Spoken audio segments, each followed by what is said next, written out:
Hi guys, இவர் யார், இவர் எங்கே இருக்கார் அப்படிங்கிறத நம்ம இந்த வீடியோவில் பார்க்கலாம்.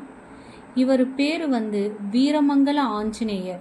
இவர் எங்கே இருக்காருன்னா நல்லாற்றூர் அப்படின்னு ஒரு கிராமத்தில் ஆற்றங்கரை ஓரத்தில் இவர் இருக்கிறாரு. எந்த மாவட்டம்னா திருவள்ளூர் அப்படிங்கிற ஒரு மாவட்டத்தில் இவர் இருக்கார். இவரோட வரலாறும் சிறப்பும் தொடர்ந்து நம்ம இந்த வீடியோவில் பார்க்கலாம். அருள்மிகு வீரமங்கல ஆஞ்சநேயர் பால ஆஞ்சநேயர் கோவில் என்று பிரசித்தி பெற்றுள்ளது. வியாசராயர் தீராத வியாதியால் அவதிப்பட்டார். அந்நோயிலிருந்து தன்னை குணப்படுத்திய ஆஞ்சநேயருக்கு கர்நாடகம் மற்றும் அதன் சுற்றுவட்ட பகுதிகளில் சுமார் 732 ஆஞ்சநேயர் ஆலயங்களை நிறுவினார். இவ்வாறாக நிறுவப்பட்ட முக்கிய கோவில்களில் ஒன்றே நல்லாட்டூர் வீரமங்கல ஆஞ்சநேயர் ஆலயம்.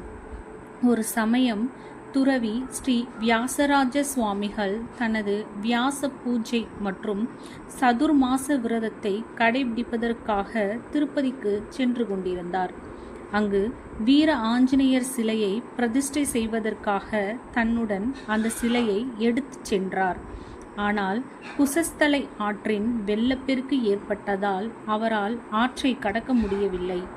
அதனால் ஸ்ரீ வியாசராஜ சுவாமிகள் நல்லாட்டூர் கிராமத்தில் குசஸ்தலை ஆற்றின் கரையில் ஸ்ரீ வீர ஆஞ்சநேய சிலையை நிறுவினார். கருவறையில் எழுந்தருளி இருக்கும் மூலவரான வீரமங்கல ஆஞ்சநேயரின் தோற்றம் சிறு குழந்தையின் உருவத்தை ஒத்திருப்பதால் அவர் பால ஆஞ்சநேயர் என்று அழைக்கப்படுகிறார். அவர் திருப்பதி வெங்கடநாதன் வீற்றிருக்கும் வடக்கு திசையை நோக்கி நடக்கும் பாவனையில் இருக்கின்றார். அவரது வலதுகரம் அபயமுத்திரை தாங்கியும் இடதுகரம் தாமரை மலர் ஏந்தியும் காணப்படுகிறது. நரசிம்மரை போல் இவருக்கு கோரை பற்கள் உள்ளன. தலைக்கு மேல் செல்லும் அவரது வாழ்முனையில் ஒரு மணி தொங்குகிறது. இந்த ஆஞ்சநேயரின் சிலை கரும்பச்சை நிறத்திலான பாறையில் வடிவமைக்கப்பட்டுள்ளது. நாக தேவதை சன்னதியின் பின்னால் 2 சந்தன மரமும் நாக சன்னதியின் பின்புறத்தில் சிவப்பு செம்பருத்தி மரமும் உள்ளன.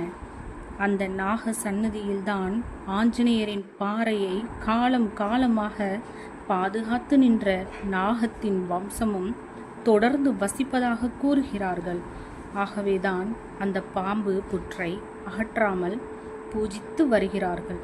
இன்றும் அந்த புற்றில் நாகம் வந்துவிட்டு செல்வதாகவும் ஆனால் யாரும் அதற்கு இடையூறு செய்வதில்லை என்றும் கூறுகிறார்கள்.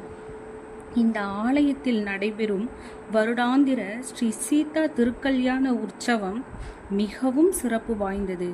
இந்த வைபவத்தின் பிரதான அம்சமே ராமர் சீதை இருவரும் தம்பதி சமேதர்களாக காப்பு கயிறு கட்டிக்கொள்வதுதான் மிகவும் சிறந்தது.